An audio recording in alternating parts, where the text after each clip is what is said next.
நடைபெற்றுக் கொண்டிருக்கின்ற கட்சியின் தமிழ்நாடு நிர்வாகிய தொழிலாளர் விடுதலை முன்னணியின் மாநில செயற்குழு கூட்டத்தினுடைய தலைவர், ஆற்றல் மிகுந்த அண்ணன், கட்சியினுடைய செய்தி தொடர்பாளர், தொழிற்சங்கத்தினுடைய பொதுச் செயலாளர் அண்ணன் கு.க. பாவலன் அவர்களுக்கும் இந்த நிகழ்வினை நிகழ்ச்சியோடு ஒருங்கிணைத்திருக்கின்ற எங்கள் காஞ்சிபுரம் மண்ணின் மைந்தர் அன்பிற்கினிய அண்ணன் சாலபோகம் தம்பிதுரை அவர்களுக்கும், தமிழ்நாடு முழுக்க இருந்து வந்திருக்கின்ற தொழிற்சங்க பிரதிநிதிகள் அனைவருக்கும், காஞ்சிபுரம் மண்ணில் இயக்கப்பணியில் என்னோடு குற்ற துணையாக இருந்து களப்பணியாற்றிக் கொண்டிருக்கின்ற கட்சியினுடைய தெற்கு மாவட்ட செயலாளர் அண்ணன் தீவா வேடர்ஸ் அவர்களுக்கும், முன்னாள் மாவட்ட செயலாளர் பாசறை செல்வராஜ் அவர்களுக்கும், மண்டல துணை செயலாளர் பருத்திக்குளம் சேகர் அவர்களுக்கும், நகர செயலாளர் நகர் பாலாஜி, மாவட்ட துணை செயலாளர் திருமாதாசன் உள்ளிட்ட வந்திருக்கின்ற கட்சியின் அனைத்து நிலை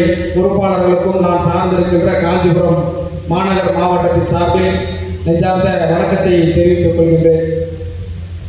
தலைவர் எழுச்சி தமிழ் அவர்கள் தலைமையில் நடைபெற வேண்டிய நிகழ்வு தவிர்க்க முடியாத காரணத்தினால் தலைவர் அவர்களுடைய வருகை வராமல் சூழல் உருவாகியிருக்கிறது. 2-3 நாட்களுக்கு முன்பு நான் அண்ணன் பாவலன் அவர்களின் தொடர்பு கொண்டு, அண்ணா தலைவர் வருவதாக, தலைவர் காஞ்சிபுரம் வருவதாக செய்தி இருக்கிறதே, என்ன அண்ணா என்று கேட்டோம். அதற்கு தலைவர் வருவதற்கு அனைத்து விதமான வாய்ப்புகள் இருக்கிறது, ஆனால் காஞ்சிபுரத்தை கூறுவதாக நீங்கள் எல்லாருமே அங்கங்கே அவரோட அனைத்து நிகழ்ச்சிகளை எடுத்துட்டு போயிருக்கீங்கப்பா, அதனால் அவர் வந்து தயக்கப்படுறாரு அப்படின்னு சொன்னார். ஆனால் நாங்கள் எங்கேயும் கூற மாட்டோம், நீங்கள் தலைவரை காஞ்சிபுரத்துக்கு வந்து இந்த நிகழ்ச்சியில் பங்கேற்க சொல்லுங்கள், நீங்கள் அழைத்து வாங்க என்று சொன்னோம். நீங்கள் அவசியம் வந்து பங்கேற்க வேண்டும் தம்பி என்று எங்களையும் சொல்லியிருந்தார். அதன் அடிப்படையில் இந்த நிகழ்ச்சி நடைபெற்றுக் கொண்டிருக்கிறது. அண்ணன் முன்பு பேசி அவர் பகுத்தறிவு அண்ணன் பேசும்போது சொன்னார், பாவலன் அண்ணன் வந்து சட்டமன்ற உறுப்பினராக தமிழ் சட்டமன்றத்தில் போயிட்டு பேசணும். உண்மையிலே அண்ணன் பாவலன் போடுறதெல்லாம் சட்டமன்றத்தில் போய் தலைவருடைய குரலாக பேசினா அண்ணனை வந்து எனக்கு ரொம்ப பிடிக்கும். ஒரே ஒரு நிகழ்வு மட்டும் சொல்லிடுறேன். தலைவர் மீது அவர் எவ்வளவு உண்மையாக இருக்கிறார், தலைவர் எப்படி நேசிக்கிறார், இந்த இயக்கத்தை எப்படி நேசிக்கிறார் என்று. கொரோனா காலத்தில் தலைவர் வந்து எல்லாரிடமும் ஜூம் வழியாக தொடர்பு கொண்டு பேசுகிறார். அப்போ வந்து மாவட்ட செயலாளர், அப்போ நம்ம மாவட்ட செயலாளர் செய்தி தொடர்பாளர் இருந்தேன். அப்போ வந்து ஒவ்வொரு நிர்வாகிகளாக தலைவரிடம் பேசுகிற போது அண்ணா வந்து தலைவர்கிட்ட பேசுறதுக்கு நிற்கிறாங்க. அந்த இணைய வழியில் சிக்கல் ஏற்பட்டு பாவலன் அப்படின்ட்டு தலைவர் கூப்பிட்றாரு. அண்ணா அண்ணான்னு சொல்கிறாரு.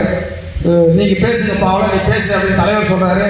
ஆனால் நீங்கள் நல்லா இருக்கிறீங்களா, அந்த செய்தி மட்டும் எனக்கு போதுன்னா ரொம்ப மகிழ்ச்சி, நீங்கள் வந்து தொடர்ந்து நீங்கள் மற்றவங்களுக்கு வாய்ப்பு கொடுக்கணும் அப்படின்ட்டு சொன்னேன். இதெல்லாம் ஏன் சொல்கிறோன்னா, நாம் வந்து பேசியே ஆகணும், தலைவரிடத்தில் பேர் பெற்று ஆக வேண்டும் என்றெல்லாம் நாம் செயல்பட்டு கொண்டிருக்கிற நேரத்தில் தலைவர் நலன் முக்கியம், தலைவர் உடல் நலம் முக்கியம், தலைவர் இந்த சமூகத்திற்கு தேவை என்ற அடிப்படையில் அவர் வந்து அப்படி தலைவர் மீது அன்பானவர், இந்த இயக்கத்தின் மீது அன்பானவர்.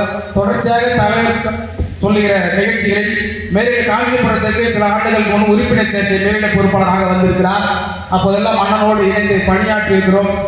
அப்படி அண்ணன் பாவலன் போன்றோர் கட்டாயம் தமிழ்நாடு சட்டமன்றத்தில் அமர்ந்து தலைவருடைய குரலாக ஒழித்துத்தான் ஆக வேண்டும். அதற்கு களப்பணியை தொழிற்சங்கம் முன்னெடுக்க வேண்டும் என்றும் கேட்டுக்கொள்கிறேன். தொழிற்சங்கம் சார்பில், தொழிலாளர் நலன்கள் சார்பில் புரட்சியாளர் அம்பேத்கர் அவர்கள் காலம் தொட்டு தலைவர் எழுச்சி தமிழ் வரையில் இந்த ஒடுக்கப்பட்ட சமூகம் தொழிலாளர் நலன்களுக்காக தொடர்ந்து குரல் கொடுத்து வருகிறது, போராடி வருகிறது. தலைவர் புரட்சியாளர் அம்பேத்கர் அவர்கள் தொழிலாளர்களுக்காக பல சட்டங்களை இயற்றியிருக்கிறார். அவர் வழியில் தான் தலைவர் எழுச்சி தமிழ் அவர்கள் தொழிலாளர்களுடைய நலன் பாதுகாக்கப்பட வேண்டும் என்று தொடர்ந்து தொழிலாளர் நலன்களுக்காக பாராளுமன்றத்தில் பேசுகிறார்.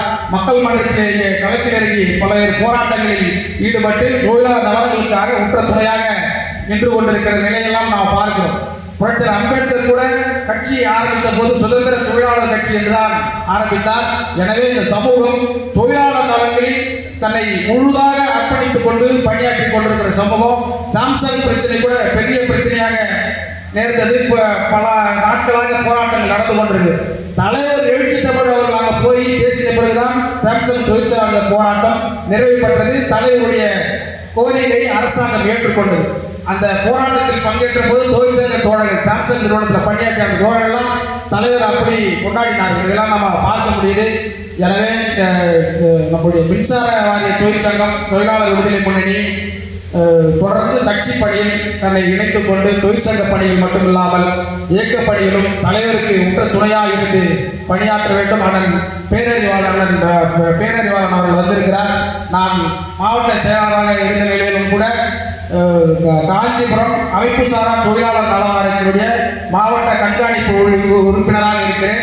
மாவட்ட ஆட்சியர் தலைமையில் மாதம் 3 மாதத்துக்கு ஒரு முறை நடக்கிற அந்த கண்காணிப்பு கூட்டத்திலும் பங்கேற்று பேசி வருகிறேன். இப்படி நமக்கு இந்த வாய்ப்பையும் நமக்கு தந்திருக்கிற பேரறிவாளன் அவர்களுக்கும் இந்த நேரத்தில் என்னுடைய நன்றியை சொல்லிக் கொள்கிறேன்.